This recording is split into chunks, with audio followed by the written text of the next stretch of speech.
Hello बच्चों, CBSE class 10th में हिंदी व्याकरण के इस सिलेबस में अलंकार, रचना के आधार पर वाक्य के भेद, वाच्य, पद परिचय जैसे अध्यायों को सिलेबस में इंक्लूड किया गया है, रखा गया है। हिंदी व्याकरण में पहले बच्चों ऑप्शन होता था, पर इस 2024-25 की परीक्षा में ऐसा नहीं है। हम लोगों को सीबीएसई ने कोई ऑप्शन इस बार नहीं दिया है, डायरेक्ट आंसर अपने से ही लिखना पड़ेगा। इसलिए हमारे वीडियो मंजिल बैच को वॉच कीजिए, 100% मार्क्स अर्जित कीजिए। आज बच्चों इस अलंकार चैप्टर में हम लोग पढ़ेंगे इसके भेद, इसकी परिभाषा एवं इस अलंकार के भेद के अंतर्गत जो आने वाले अलंकार हैं उसके बारे में पढ़ेंगे। तो चलिए शुरू करते हैं हम अपने इस अलंकार टॉपिक को। अलंकार देखिए बच्चों, जो अलंकार है, अलंकार दो शब्दों से मिलकर के बना है। अलम धन कार, जिसका अर्थ होता है अलंकृत करना या श्रृंगार करना। तो अलम का जो अर्थ होता है वह होता है आभूषण, और कार का अर्थ होता है करने वाला। इनकी पूरा देखा जाए तो जो अलंकृत करे या श्रृंगार करे वही अलंकार है। तो अलंकार का शाब्दिक अर्थ हम लोग यहाँ देखेंगे। अलंकार का जो शाब्दिक अर्थ है वह आभूषण, सजावट या श्रृंगार। अलंकार शब्द की व्युत्पत्ति अलम धन क्री धन घय प्रत्यय से हुई है। अलंकार शब्द के जनक आचार्य भामा हैं। अलंकार के भेद हम लोग पढ़ते हैं। अलंकार को मुख्यतः 3 वर्गों में विभाजित किया गया है। अलंकार को 3 वर्गों में विभाजित किया गया है। शब्दालंकार पहला वाला है, दूसरा वाला अर्थालंकार है, तीसरा वाला उभयालंकार है। किंतु अलंकार के 2 मुख्य भेद हैं। यहाँ देखिए बताया गया कि अलंकार के 2 मुख्य भेद ही हैं। अलंकार अगर हम यहाँ देखते हैं अलंकार, तो शब्दालंकार यहाँ है, यहाँ अर्थालंकार है। तो शब्दालंकार और अर्थालंकार आपसे बताया गया कि 2 ही मुख्य भेद हैं। पहला वाला है शब्दालंकार में अनुप्रास, दूसरा यमक, तीसरा श्लेष। यही तीनों हम लोगों को पढ़ना है शब्दालंकार में। फिर हम लोग आगे देखते हैं अर्थालंकार, जो पहला वाला है उपमा, दूसरा वाला है रूपक, तीसरा उत्प्रेक्षा, चौथा मानवीकरण, पांचवां अतिशयोक्ति। अब हम लोग आगे बढ़ते हैं अनुप्रास अलंकार पर। ये अनुप्रास अलंकार शब्दालंकार के भेद है, तो उस पर हम लोग चलते हैं। जो अनुप्रास अलंकार आप लोग देखेंगे, यहाँ अनुप्रास अलंकार है।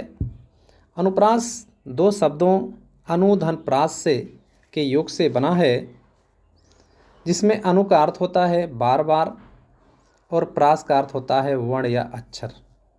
तो आप लोगों को समझ में आ गया होगा कि बार बार कोई वर्ण या अक्षर आए तो हम वहाँ अनुप्रास अलंकार लगा देते हैं।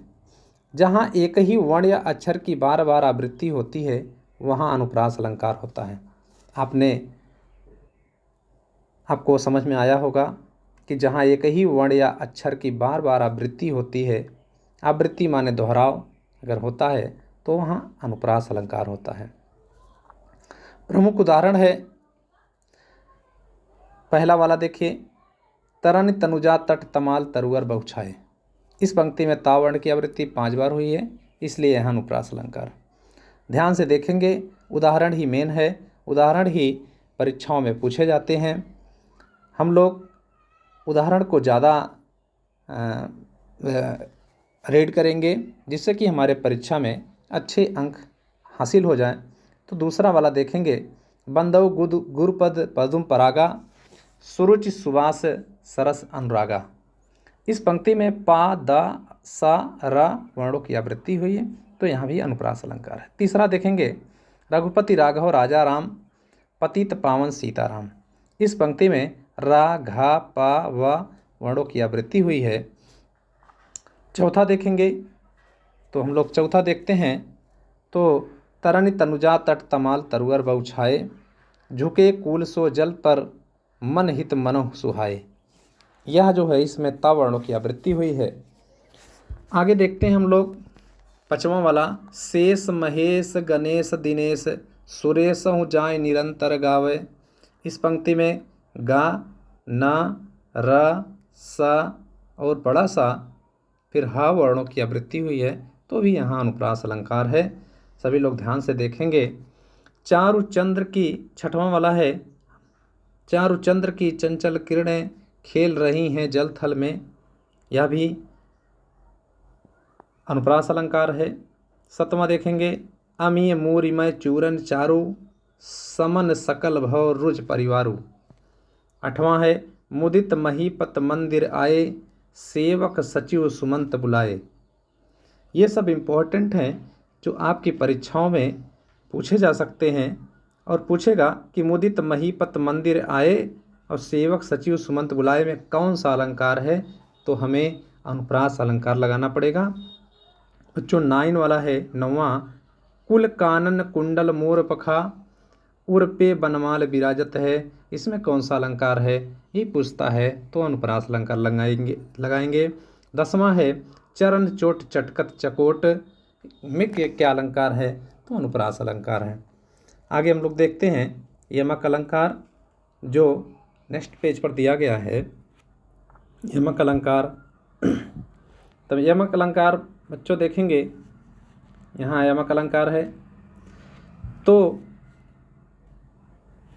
यमक अलंकार को देखते हैं, तो यमक शब्द का अर्थ होता है दो या जोड़ा।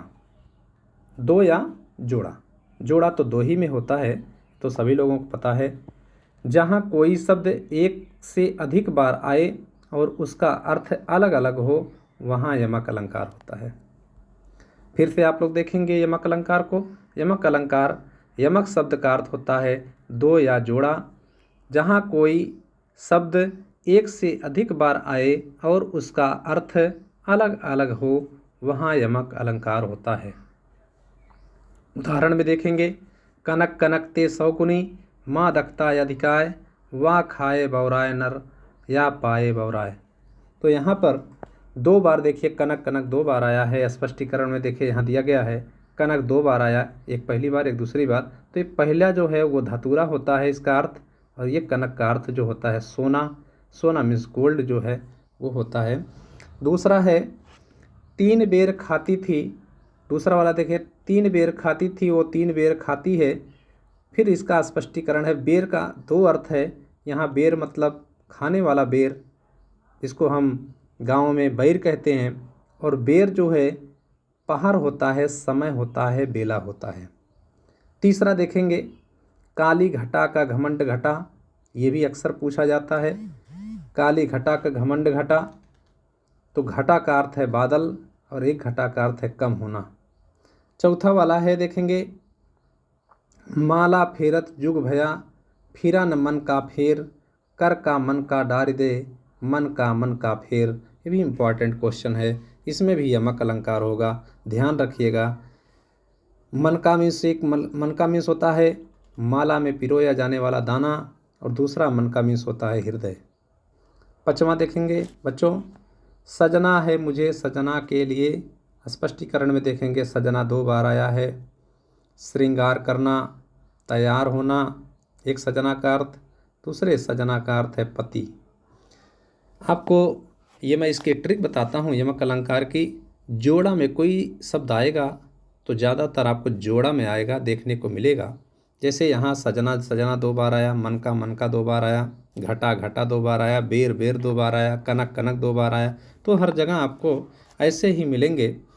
6वां वाला देखेंगे, कहाँ है कबीर बेनी, बेनी ब्याल की चुराई लेनी, रति रति शोभा रति के शरीर की। तो एक बेनी का अर्थ है कवि का एक नाम है बेनी और दूसरा बेनी है चोटी। अगला हम लोग श्लेष अलंकार देखेंगे। श्लेष अलंकार बच्चों, श्लेष अलंकार देखते हैं तो श्लेष अलंकार है क्या? श्लेष का अर्थ है चिपका हुआ। जहाँ कोई शब्द एक ही बार आया हो लेकिन उसका एक से अधिक अर्थ निकले, वहाँ श्लेष अलंकार होता है। यहाँ आपको मिल रहा है कि जहाँ पर कोई भी शब्द एक ही बार आया हो लेकिन उसका एक से अधिक अर्थ निकल रहा हो तो वहाँ श्लेष अलंकार होता है। इसको हम लोग देखेंगे। प्रमुख जो उदाहरण है ये हैं कि रहीमन पानी राखिए, बिन पानी सब सून, पानी गए न उबरे, मोती मानुष चून। ये बहुत इम्पॉर्टेंट उदाहरण है जो परीक्षाओं में अक्सर पूछा जाता है। पानी का जो अर्थ होता है बच्चों, एक पानी का अर्थ जो है मोती के संदर्भ में अगर देखा जाए तो चमक होता है। एक पानी का अर्थ अगर मानुष के अर्थ में देखा जाए तो प्रतिष्ठा या इज्जत होती है। एक पानी का अर्थ यदि चून के अर्थ में देखा जाए तो जल होता है। तो यहाँ पानी के 3 अर्थ निकले, एक मोती के अर्थ में, एक मानुष के अर्थ में और एक चून के अर्थ में। अगला वाला उदाहरण देखेंगे जो दूसरा वाला है। चरण धरत चिंता करत, चितवत चारहु ओर, सुबरन को खोजत फिरत, कवि ब्रह्मचारी चोर। यहाँ हम लोग देखेंगे स्पष्टीकरण में कवि के संदर्भ में सुबरन का जो अर्थ है बच्चों वो है अच्छे शब्द, और ब्रह्मचारी के संदर्भ में सुबरन का जो अर्थ है वह है सुंदर रूप, और चोर के संदर्भ में सुबरन का अर्थ होता है सोना या गोल्ड। जब देखिए बच्चों इसका मैं थोड़ा सा एक्सप्लेनेशन करता हूँ। चरण धरत चिंता करत, चितवत चारहु ओर। जब जो है कोई कवि या कोई ब्रह्मचारी या कोई चोर जब चरण धरता है तो चिंता करता है, सोचता है। चितवत चारहु ओर मतलब चारों ओर ध्यान से देखता है, इधर उधर देखता है। सुबरन को खोजत फिरत, कवि ब्रह्मचारी चोर। तो यहाँ सुबरन को 3 लोग खोज रहे हैं। सुबरन मीन्स अलग अलग अर्थों में है। तो एक सुबरन का अर्थ है बच्चों यहाँ अच्छे शब्द से। अगर कवि खोजेगा सुबरन को तो वह अच्छे शब्द खोजेगा, अगर ब्रह्मचारी खोजेगा तो वह सुंदर रूप खोजेगा, अगर चोर खोजता है तो वही सोना को खोजता है। ये इसका अर्थ होगा।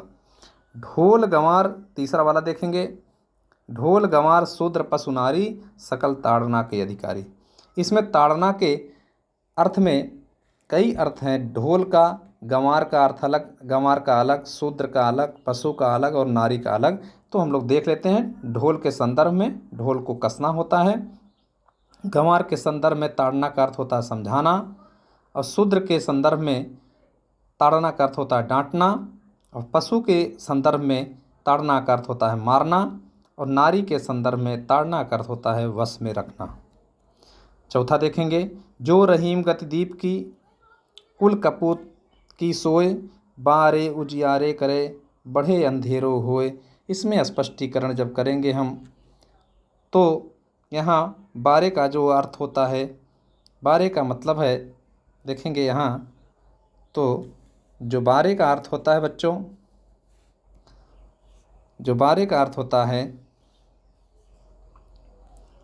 माने जलाना या जन्म लेना। दूसरा जन्म लेना, और बढ़े का अर्थ होता है बड़ा होने पर या बुझाने पर।